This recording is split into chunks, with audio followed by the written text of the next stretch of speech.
Good morning guys. Magluluto ako ng almusal namin.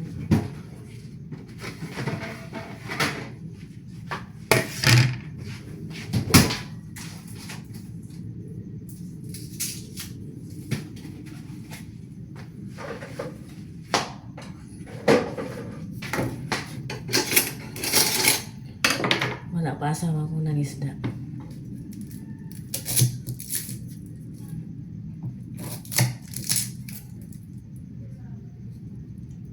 Six na ng umaga. Hindi pa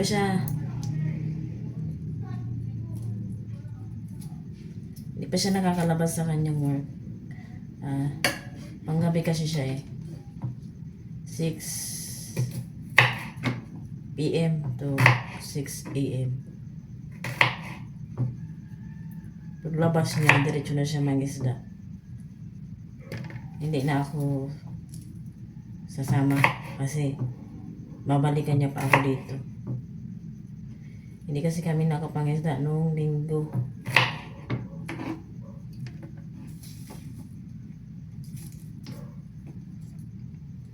Kaya siya na lang.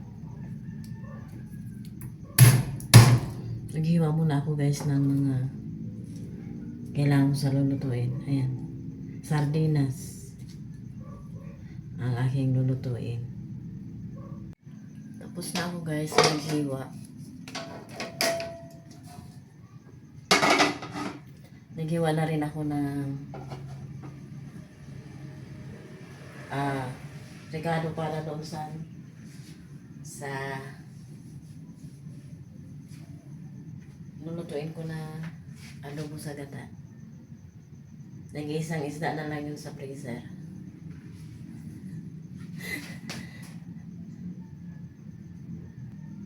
Naglagay na ako ulit nito kasi tapos na ang January. Grabe na naman kasi ang talsik ng mantika kasi nagpiprito ako eh. Hindi naman siya abot guys ng apoy.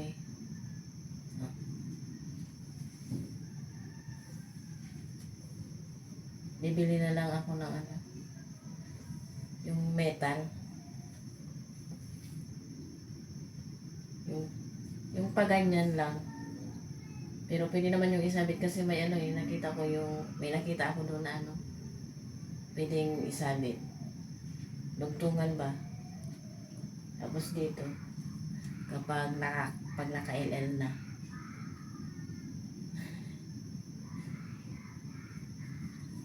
May umiyak na bagets.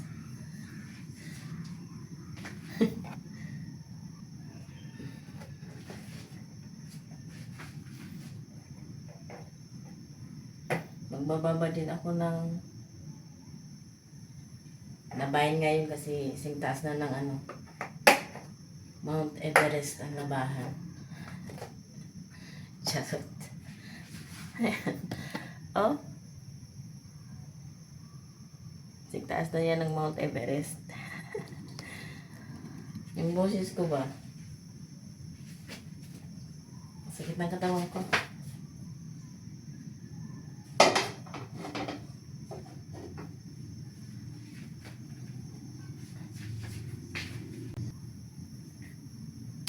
Kamatis, bawang, sibuyas.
call you.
Ako ng sambong. Ito guys, oh. Pero yung isda matigas pa. Kanina ko lang kasi nilabas pagising. Ito naman ilalagay ko doon sa mga pananim kong kamatis. Compost. May tao ba dito? Makapag-vlog ako dito sa labas.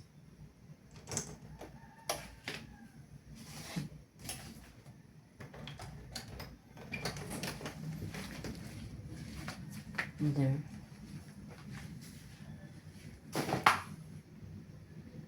Ayun yung sambong, oh. Yan na lang yung natira.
Yung halaman ng kabilang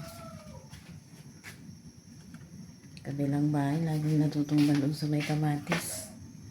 Na-damage na masyado ang kamatis. Nabansot na ng nabansot. Nadadaganan kasi.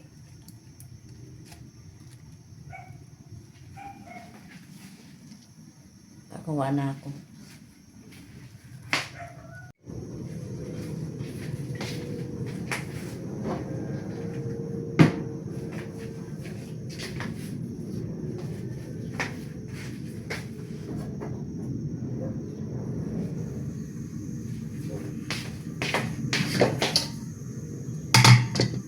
Luto na yun guys.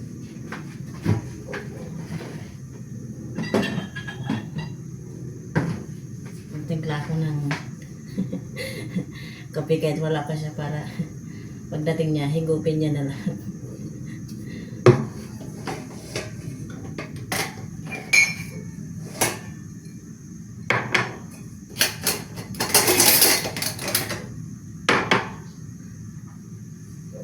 Siya pa kasi ang maglilinis nun eh. So, para may energy.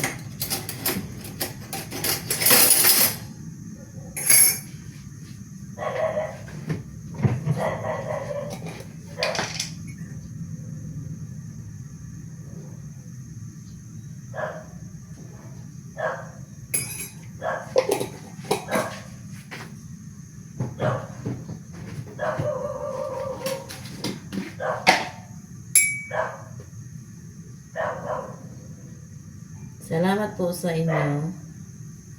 Salamat sa patuloy na panonood ng aking mga video. Supportahan nyo ako guys ha. Hanggang sumakses. Samahan nyo ako hanggang sumakses. Charot.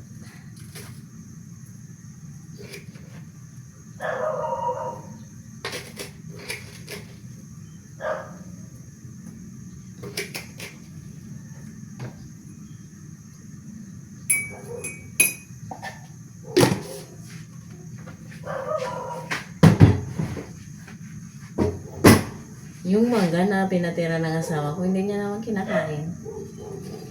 Ewan ko kung kailan niya kakainin. Diyan pa eh. Nantay ko lang na kumulo yun.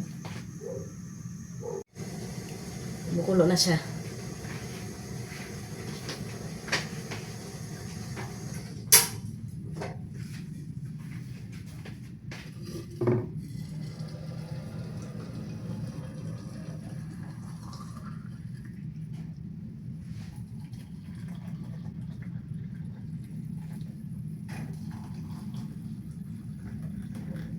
Kulang.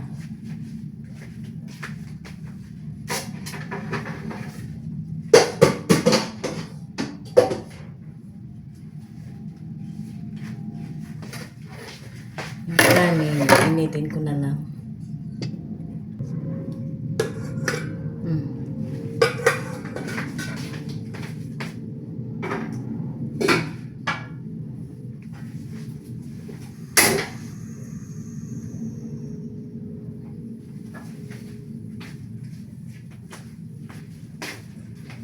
Maluluto naman dito yan guys, kaya hindi ko na pinakuluan.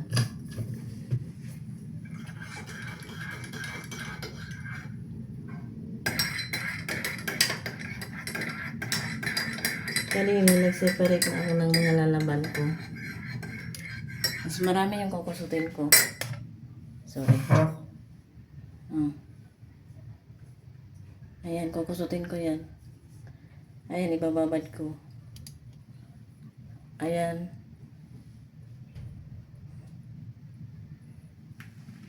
May mga damit kasi ako guys na hindi. Damit talaga. Yung underwear, hindi ko talaga winawashing yan. Kasi nalulustrid. Malulustrid. Yun, tapos may mga damit din na hindi ko winawashing kasi malulustrid din. Doon ako sa labas magwashing.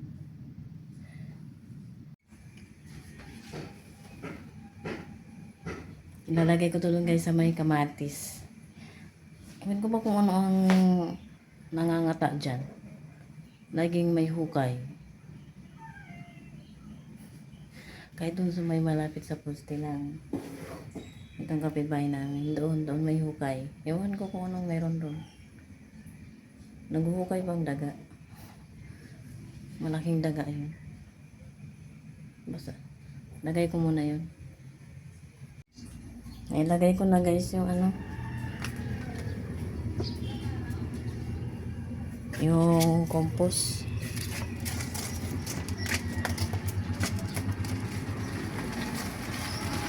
Yan o. Dito o, naghuhukay dito. Yan, hukay yan. Ayun yung hukay o. Kita nyo? Ayun. Ayan yung tira.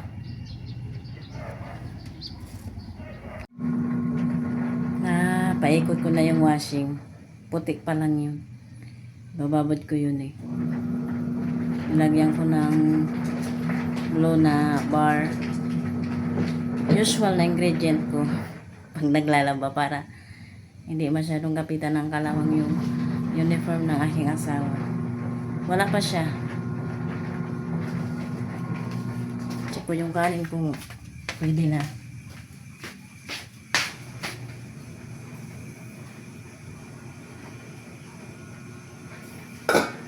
Maya na. Ito, bukas ko na lang yan ng maaga or madaling araw. Kasi bukas ko pa rin naman yan. Mababanlawan eh. Ganun ako magbabad guys. Ah, marami pa naman siyang uniform mo. May pantalon pa. So bukas ng madaling araw ko yan. Banlawan kasi masyado akong expose. Wala na nga yung sambong, di ba? Eh, ang aga-aga pa naman ng iba dyan mag-expose sa labas. Yung mga magkaka-classmate dyan sa kalsada. Diyan sila nagchichikahan.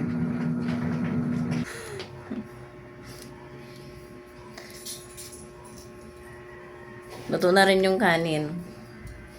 Kaya kakain na kami. Yung kape niya malamig na.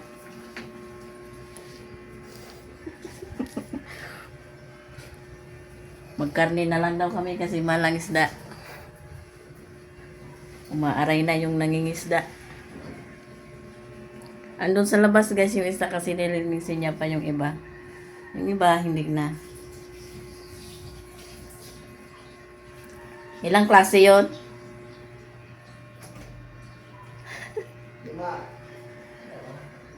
Magklase yung bumili din siya ng ayan, nyug kasi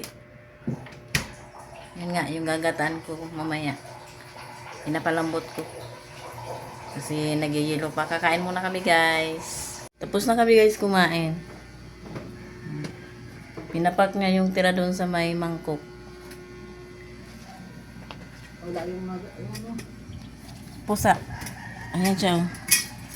Bibilad sa araw. Tingnan nyo yung mga binili niyang isda. Ayan yung mga isda na binili niya. Madami ba yung galonggong? Saan pa lang lagayan ng ano? Salmon. Na? Lagayan ng hasang bituka para lutuin para sa aso.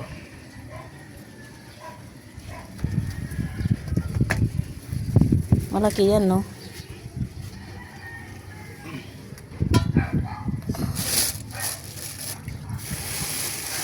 Salmon. Lalaki ng ulo. Sap-sap. Sap-sap yan. Wow. Halo-halo yan ang isda. Itong papaya. Fresh. 400 ang kilo. Kaya napasabi siyang magkarne na lang daw kasi mas mura ang karne. Maglinis na siya guys. Niluluto ko na guys yung yung isda. Aadoboyin ko muna. Ayan, nakasalang na siya. Lumambot na rin naman kasi. At yung asawa ko, hindi pa siya tapos. Isang isda na lang naman ang nililinis niya.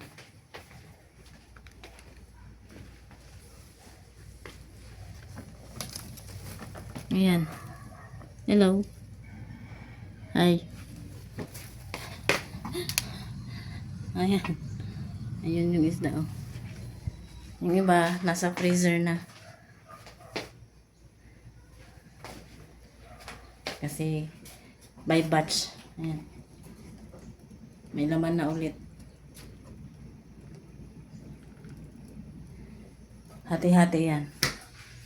Kasi masyadong madami pag isang balot lang.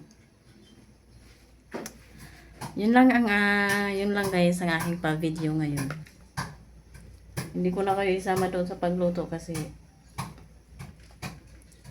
baka sa next video na yun or hindi na. Kasi baka mahaba na naman to. Ayan. Ingat. At salamat po sa inyong panonood.